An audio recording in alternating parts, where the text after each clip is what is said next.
নারে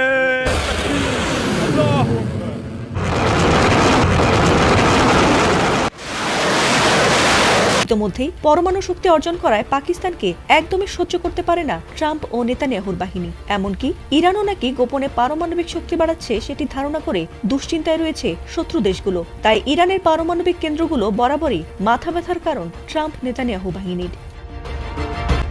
তবে পরমাণু চর্চা না করায় সৌদি আরব, আমিরাত, কাতার সহ অন্যান্য মুসলিম দেশগুলোকে বন্ধু ভাবলেও পাকিস্তান ও ইরানকে মোটেই পছন্দ করে না তারা। ইরানের হামলায় যখন ইতোমধ্যেই নাস্তানাবুদ যুক্তরাষ্ট্র, ঠিক তখনই মার্কিন গোয়েন্দারা প্রকাশ করে এক ভয়াবহ তথ্য, যে কোনো সময় দূরপাল্লার আইসিবিএম দিয়ে নাকি নিজ দেশ থেকেই আমেরিকায় সরাসরি হামলা চালানোর প্রস্তুতি নিচ্ছে পাকিস্তান।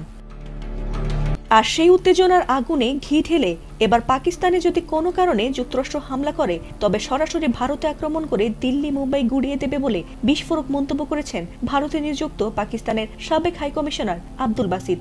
চলমান ইরান যুদ্ধ এবং পরিবর্তিত ভূ রাজনৈতিক পরিস্থিতির প্রেক্ষাপটে একটি কাল্পনিক সবচেয়ে খারাপ পরিস্থিতি আলোচনা করতে গিয়ে তিনি এই মন্তব্য করেন।